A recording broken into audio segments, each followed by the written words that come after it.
मग राहुल गांधी म्हणतायत ट्रम्पगा तात्याने जे बोलले की भारत ही काय आहे, डेड इकॉनॉमी, भारत ही डेड इकॉनॉमी आहे असं ट्रम्प तात्या बोलले.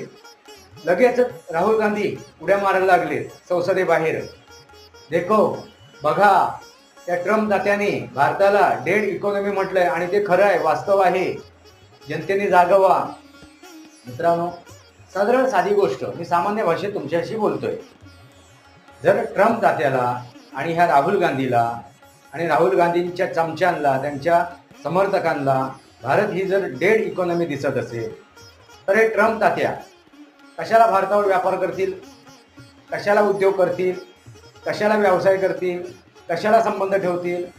सामान्य गोष्ट आहे मित्रांनो. एखादी मृत व्यक्ती असेल, त्या मृत व्यक्तीशी तुम्ही व्यवहार करायला जाल